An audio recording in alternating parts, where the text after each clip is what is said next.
2009க்கு அப்புறம் தமிழகத்துல தமிழ் தேசிய செயல்பாடுகள் அதிகரித்திருக்கு அப்படின்ற ஒரு கருத்து இருக்கு. 2009 இறுதிக்கட்ட போருக்கு அப்புறம்.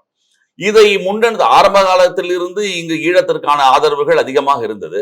ஆனால் 2009ற்கு அப்புறம் தமிழகத்தில் தமிழ் தேசிய செயல்பாடுகள் அதிகமாக இருப்பதாக ஒரு தோற்றங்கள் வருகிறது. நீங்க இதை எப்படி பாக்குறீங்க? எந்த இயக்கத்தால் இது முன்னெடுத்து செல்லப்படுகிறதுன்னு நினைக்கிறீங்க நீங்க? தமிழர்கள் எப்பவுமே ஒரு பரந்த மனம் கொண்ட, பரந்த சிந்தனை கொண்ட ஒரு அறம் சார்ந்த ஒரு இனக்கூட்டம். உலகத்திலேயே மூத்த குடி. அந்த அடிப்படையில் யாது முறை யாவரும் கேளீர், ஒன்றே குலம் ஒருவனே தேவன் என்ற ஒரு பக்குவத்தோட அனைவரும் எங்களுடைய பிள்ளைகள், எங்களுடைய பேர பிள்ளைகள் என்ற மனப்பாங்கோடு அனைவரையும் ஒருங்கிணைத்து ராமன் ஆண்டான, ராவணன் ஆண்டான என்று எல்லாம் சொல்லுவார்கள்.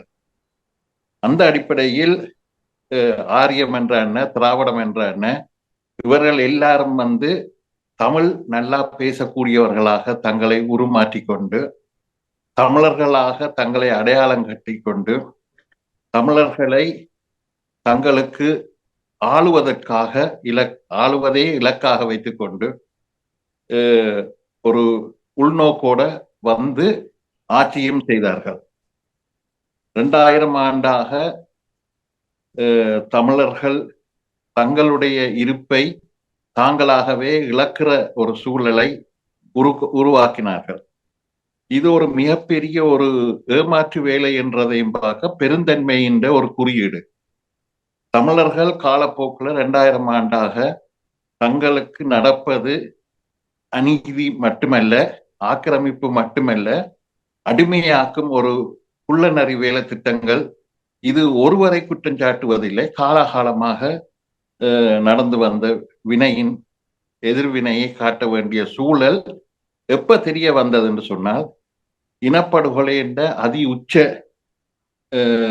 நேரமாக 2009 காலப்போக்கில் ஒரு மனித நேயத்தோட ஒரு போரை நிறுத்துவதற்கு உலகத்துல யாருமே முன்வராத நேரம்.